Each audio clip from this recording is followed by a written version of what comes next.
Well, Charlotte's real estate market is booming. In fact, it's at an all-time high. So what does that mean for buyers and sellers? We welcome Nancy Braun with Showcase Realty to the show. Hello, Nancy. How are you doing? Good morning. Well, good. Okay, Nancy, we talk about the market is really at an all-time high. The economy is growing right here in Charlotte.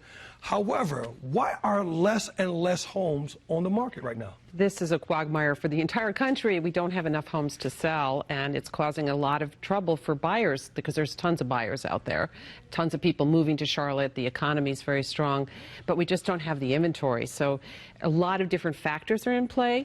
The millennials kind of held out. They didn't go ahead and buy their first-time home, so we don't have the move-up buyers. We have the people that are just kind of hovering, and so they're not selling those homes, those initial first-time homes, because they never bought them. So a lot of hedge funds came in during the recession, bought a lot of first-time homes. They're holding on to them. They haven't sold them. So we're missing the inventory, which is really affecting our real estate market locally. This is not an exact science at all, is it? It's just like, it's kind of, you don't know what to expect in that. No, we don't know, but there's, you know, everywhere I go, people always ask me, how's the market? That's the cocktail question of the day when you're a realtor. Everyone says, how's the market?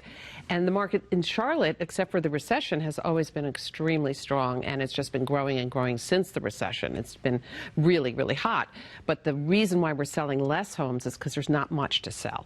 Okay, but here there's buyers are still looking to relocate, though, right? That's right. There's buyers that are looking to relocate. The millennials are coming back into the market now, but they're actually looking at their second home price range as opposed to looking in the first-time home price range because they waited at least 6 years than what is normally the factor. We also have, this is really common for me right now, is the people that are trying to downsize. The baby boomers are trying to get rid of that mammoth home, get rid of some of the obligations of a large home, the maintenance of a large home, the large land. They want a smaller home, one story, so they can go travel. They don't have to be you know, burdened by maintaining a big house. So they're also in the market. So yeah, but this is somewhat of a misnomer because I've always thought this, that you have to wait till springtime to go ahead and sell your home. But you're saying that's not true based on the landscape you just told me. No, I would absolutely not wait till the springtime. And I've actually been a proponent of listing homes to now.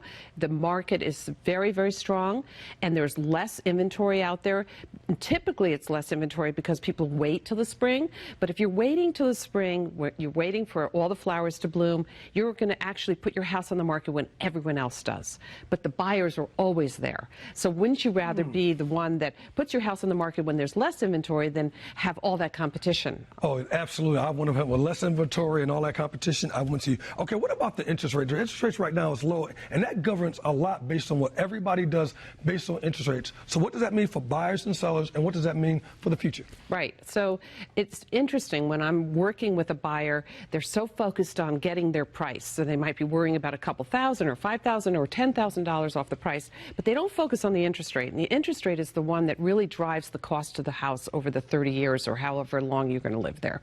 It's much more relevant than the actual purchase price because it affects how much you're going to be spending on that purchase. So the interest rates are still historically low, but they have been gradually rising. So they're moving up gradually. They have been moving up, and all the economists are anticipating that interest rates are going to continue to rise. So if you are thinking about buying, I would suggest you buy sooner because that affects your buying power, how much you can afford on a monthly basis. And what is the buying power, typically here in Charlotte, what does the buying power look like right now for people? So the buyers are, it's settled down a little bit. It's not as crazed as the spring where we were getting 20 offers on a listing and, you know, people were just overbidding. Now it's kind of calmed down a little, so it's better for buyers. And they just have to be patient and wait for the right house to come up because it might not be right there, right then.